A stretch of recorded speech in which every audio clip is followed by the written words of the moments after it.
Hello, good morning dear student. जैसा कि आप लोगों को पता है we are studying about the chemical properties of metals and we have already studied about the combinations with oxygen of metals. In this topic we will study about the reactions with water. इस topic में हम discussion करेंगे कि metal की अभिक्रिया जल के साथ कैसी अभिक्रिया देती है, कौन किसकी रिएक्टिविटी ज्यादा, ठीक है। तो यहाँ पे हम देख सकते हैं जो दूसरा पॉइंट है वो जल के साथ अभिक्रिया जिन्हें मैं बोल रहा हूँ रिएक्शन विद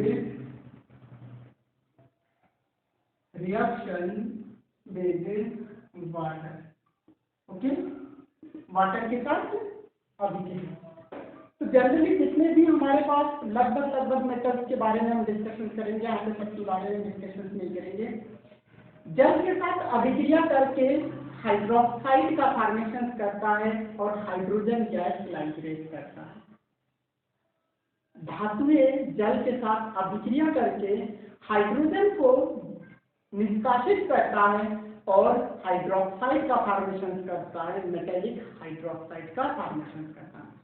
कुछ मेटल्स हमारे पास है जो आपके पास मैग्नीशियम, जिंक, एल्युमिनियम, कुछ हमारे पास ऐसे हैं। ये हमारा मैग्नीशियम कभी कभी हाइड्रोक्साइड का भी फॉर्मेशन करता है, ऑक्साइड का भी फॉर्मेशन करता है। और इसके अलावा जो आपके पास एल्युमिनियम, आयरन और जिंक होता है ये ऑक्साइड का फॉर्मेशन करता है। जैसा हमने एयर के केस में पढ़ा था, ऑक्सीजन के साथ में पढ़ा था, रिएक्टिविटी ऑर्डर अलग अलग होता है, वैसे ही जल के साथ में भी इसकी अभिक्रिया अलग अलग होती है। कुछ धातुएं ठंडे जल के साथ अभिक्रिया देते हैं, कुछ धातुएं गर्म जल के साथ अभिक्रिया देते हैं और कुछ धातुएं आपके न ठंडे जल के साथ अभिक्रिया देते हैं न गर्म जल के साथ अभिक्रिया देते हैं। वो वाटर वेपर के साथ अभिक्रिया देते, जलवाष्प के साथ अभिक्रिया देते। और जलवाष्प कब बनेगा? जब आप हीट देंगे जल को और वो वेपर साथ में चेंज होगा, उसी वेपर के साथ में रिएक्शन करते, ठीक है। तो आइए समझने की कोशिश करते हैं वो कौन कौन से कंपाउंड है, कौन कौन से मेटल्स है जो आपके कोल्ड वाटर के साथ में रिएक्शन करता है, ठीक है। तो इसमें से 3 मेटल्स होते हैं। 3 मेटल्स हम बता रहे हैं, सोडियम, पोटेशियम और कैल्शियम कोल्ड वाटर के साथ रिएक्शन देता है। इसके साथ में कोल्ड वाटर के साथ में रिएक्शन देता है। और जब ये रिएक्शन देता है तो ये मेटल जो आपने ऊपर लिख रखा प्लस वाटर, और ये वाटर कैसा होना चाहिए? कोल्ड होना चाहिए। और कोल्ड वाटर के साथ में ये रिएक्शन देकर के आपका क्या बनाता है? Metallic hydroxide. क्या बनाता है? मेटेलिक हाइड्रोक्साइड और plus hydrogen gas. Metallic hydroxide बनाएगा और हाइड्रोजन गैस को एलिमिनेट करेगा। अगर ये स्केलेटन आपके ध्यान में है तो आप स्टेटमेंट भी लिख सकते हैं कि जब धातुएं जल के साथ अभिक्रिया करते हैं तो वो क्या बनाता है? मेटेलिक हाइड्रोक्साइड का फॉर्मेशन करता है और हाइड्रोजन गैस को बाहर करता है, ठीक है। तो इसी से बात समझ में आ गया। तो आइए यहाँ पे लिख देते, यही चीज आपके पास सोडियम लिखते हैं और यहाँ पे जल का फार्मूला H2O होता है, ये पता ये चीज लिख दिया। कोल्ड यहाँ पे लिख दीजिएगा क्योंकि हर एक मेटल्स का रिएक्टिविटी हर एक अलग अलग टेम्परेचर पे होता है। ये कोल्ड में देता है तो कुछ गर्म पानी में देता है तो कुछ वाटर वेपर के साथ जलवाष्प के साथ में रिएक्शन देता है। तो यहाँ पे समझिए, जब ये इसके साथ रिएक्शन करेगा तो बनाएगा NaOH, सोडियम हाइड्रोक्साइड का फॉर्मेशन करेगा और सोडियम हाइड्रोक्साइड और हाइड्रोजन गैस को ये लाइब्रेट ही करेगा, क्लियर। तो अगर हाइड्रोजन गैस को लाइब्रेट कर रहा है तो आइए समझने की कोशिश करते हैं इसको बैलेंस कैसे करेंगे। ये बात अगर यहाँ 2 से मल्टीप्लाई कर देते हैं तो 2 हाइड्रोजन यहाँ 2 हाइड्रोजन 4 यहाँ 2 से multiply 4 hydrogen 2 oxygen 2 oxygen 2 sodium 2 sodium, इस तरीके से होता है। इसी तरीके से अगर हम पोटेशियम से रिएक्शन करते हैं वाटर का तब भी ये आपका रिएक्ट करके पोटेशियम हाइड्रोक्साइड KOH का फॉर्मेशन करेगा और हाइड्रोजन गैस को एलिमिनेट करेगा, ठीक है। बैलेंस करना वैसे ही कर दीजिए जैसे ऊपर वाले को किया था।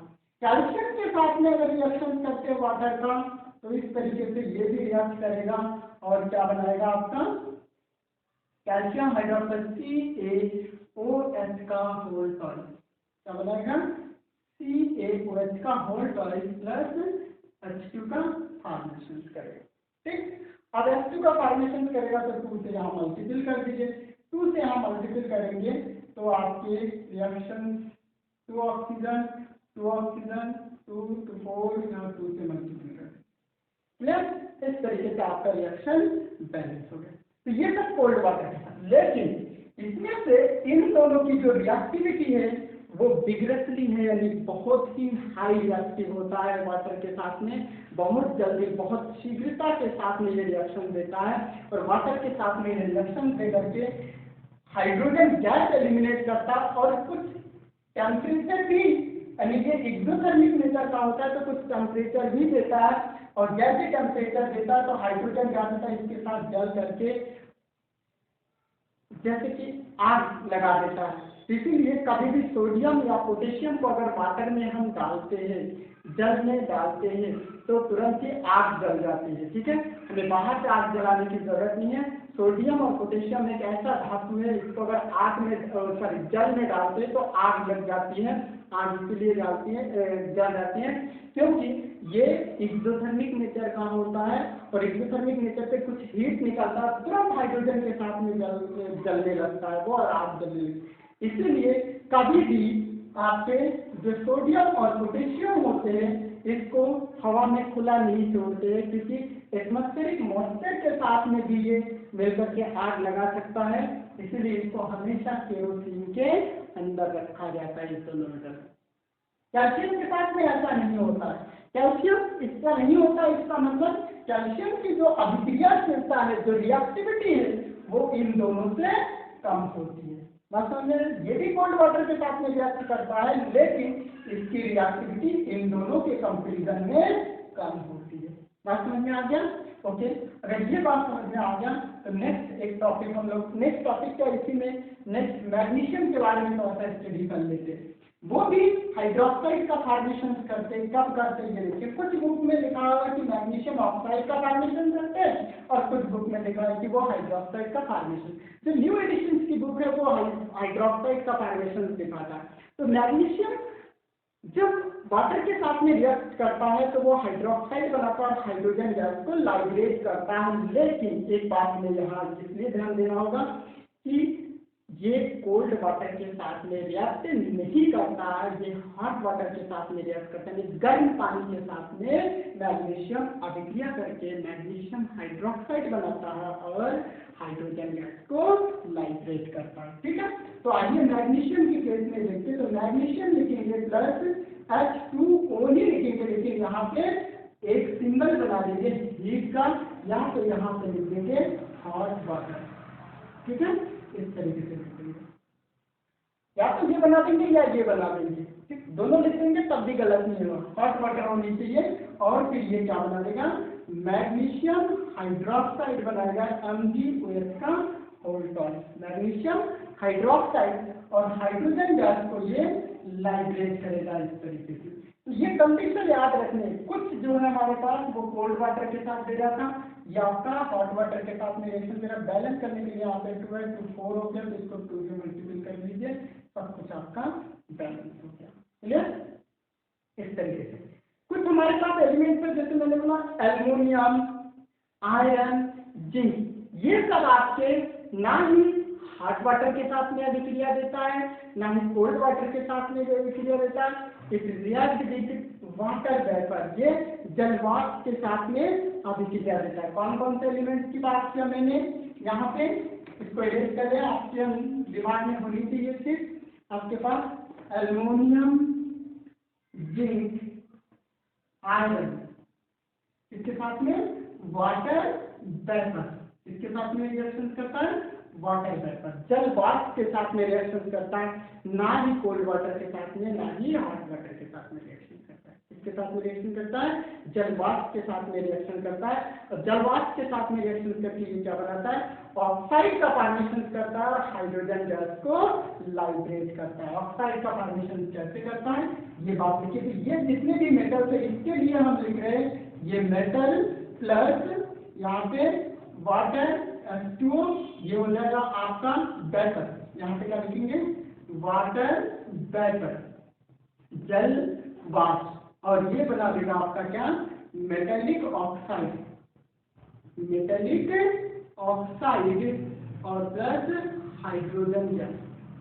वहां पे क्या बनाता है, मेटेलिक हाइड्रोक्साइड, और ये क्या बनाएगा, मेटेलिक ऑक्साइड बनाएगा। तो आइए एल्युमिनियम की बात करते हैं। एल्युमिनियम जब वाटर के साथ में इस तरह से रिएक्ट करेगा तो क्या बनाएगा, ये बात समझिए। यहाँ पे एल्युमिनियम जब इसके साथ में रिएक्ट करेगा तो ये बनाएगा AlOH का whole tri aluminium oxide, sorry Al2O3 aluminium oxide का फॉर्मेशन करेगा और हाइड्रोजन गैस को लाइब्रेट करेगा। क्लियर। बैलेंस करना रिएक्शन को, 3 ऑक्सीजन है तो इसको 3 से मल्टीपल कर दीजिए, कर दिया, 3 टू द 6, तो इसको भी 3 से मल्टीपल कर दीजिए। हाइड्रोजन ऑक्सीजन बैलेंस, एल्युमिनियम 2 है, इसको 2 से मल्टीपल कर दीजिए, एल्युमिनियम बैलेंस हो गया। क्लियर। इस तरीके से अगर जिंक की बात करते हैं तो जिंक भी आपका ऑक्साइड का जिंक, और फिर यहाँ पे H2O, और ये बना देगा आपका ZnO।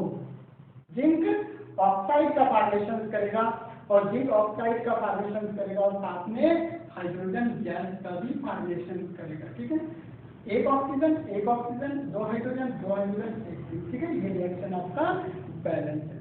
ठीक है, इसी तरीके से आयरन के साथ में जब ये रिएक्शन करता है, Fe के साथ में H2O का जब रिएक्शन होता है तो ये आपका मैग्नेटिक आयरन का फॉर्मेशन करता है, Fe2O4 का फॉर्मेशन करता है, Fe3O4 का फॉर्मेशन करता है, Fe3O4 का फॉर्मेशन करता है और हाइड्रोजन गैस को इस तरह से लाइट करता है। 4 ऑक्सीजन है, 4 से इसको मल्टीपल कर दीजिए, 4 4 to the 8, 4 से इसको मल्टीपल कर दीजिए, 3 यहाँ पे, 3 से इसको मल्टीपल कर दीजिए। ये आपका रिएक्शन होगा। यहाँ पे जितने भी है ये सब आपका क्या है, वाटर वेपर। इसके नीचे आपको लिखना पड़ेगा वाटर वेपर। ठीक है, यहाँ पे भी आपको लिखना पड़ेगा वाटर वेपर, यहाँ पे भी आपको लिखना पड़ेगा वाटर वेपर।